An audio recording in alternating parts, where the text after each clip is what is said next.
नमस्कार दोस्तों, आप सभी का मेरे YouTube चैनल स्टोरी वॉइस में बहुत बहुत स्वागत है। अगर आप भी कहानियों को पढ़ने के शौकीन हैं तो मैं हमेशा की तरह आज आपके लिए एक बहुत ही मज़ेदार कहानी लेकर आई हूँ। तो चलिए फ्रेंड्स, मैं आपको कहानी सुनाती हूँ।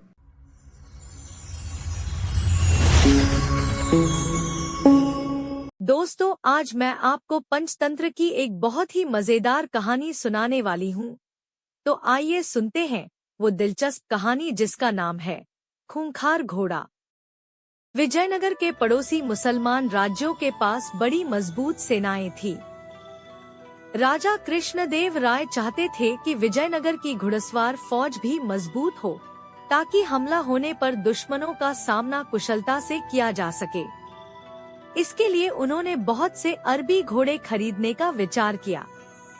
मंत्रियों ने सलाह दी कि घोड़ों को पालने का एक आसान तरीका यह है कि शांति के समय ये घोड़े नागरिकों को रखने के लिए दिए जाएं और जब युद्ध हो तो उन्हें इकट्ठा कर लिया जाए। राजा को यह सलाह पसंद आ गई। उन्होंने 1000 बढ़िया अरबी घोड़े खरीदे और नागरिकों को बांट दिए। हर घोड़े के साथ घास, चने और दवाइयों के लिए खर्चा आदि दिया जाना भी तय हुआ। यह फैसला किया गया कि हर 3 महीने के बाद घोड़ों की जांच की जाएगी। तेनालीराम ने एक घोड़ा मांगा तो उसको भी एक घोड़ा मिल गया। तेनालीराम घोड़े को मिलने वाला सारा खर्चा हजम कर जाता था। घोड़े को उसने एक छोटी सी अंधेरी कोठरी में बंद कर दिया, जिसकी एक दीवार में जमीन से 4 फुट की ऊंचाई पर एक छेद था। उसमें से मुट्ठी भर चारा तेनालीराम अपने हाथों से ही घोड़े को खिला देता था।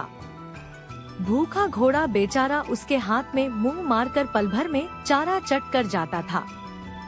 3 महीने बीतने पर सभी से कहा गया कि सभी अपने अपने घोड़ों की जांच करवाएं।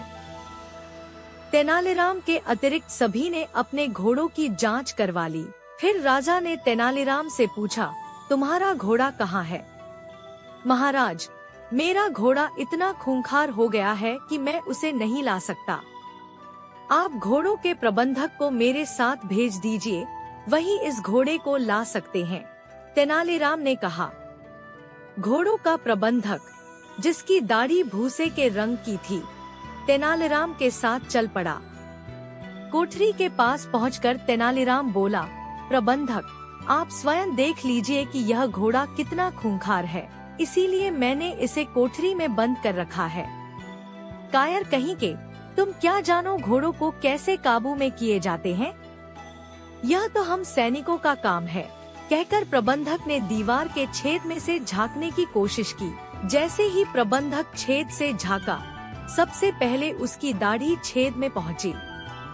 इधर भूखे घोड़े ने समझा कि उसका चारा आ गया और उसने झपटकर दाढ़ी मुंह में पकड़ ली। प्रबंधक का बुरा हाल हो गया। वह दाढ़ी बाहर खींच रहा था, लेकिन घोड़ा था कि छोड़ता ही न था।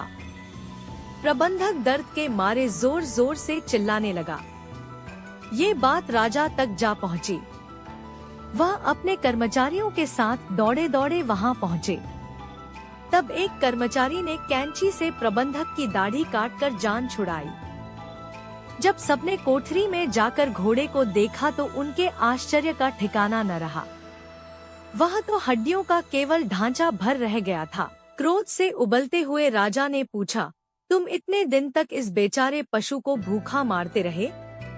महाराज, भूखा रहकर इसका यह हाल है कि इसने प्रबंधक की कीमती दाढ़ी तक नोच डाली। उन्हें इस घोड़े के चंगुल से छुड़ाने के लिए स्वयं महाराज को यहाँ आना पड़ा। अगर बाकी घोड़ों की तरह इसे भी जी भरकर खाने को मिलता तो न जाने यह क्या कर डालता। राजा हंस पड़े और उन्होंने हमेशा की तरह तेनालीराम का यह अपराध भी क्षमा कर दिया। अगर आपको ये वीडियो अच्छा लगे तो एक लाइक कर देना, सब्सक्राइब कर देना और घंटी का बटन दबा देना। Thanks for watching.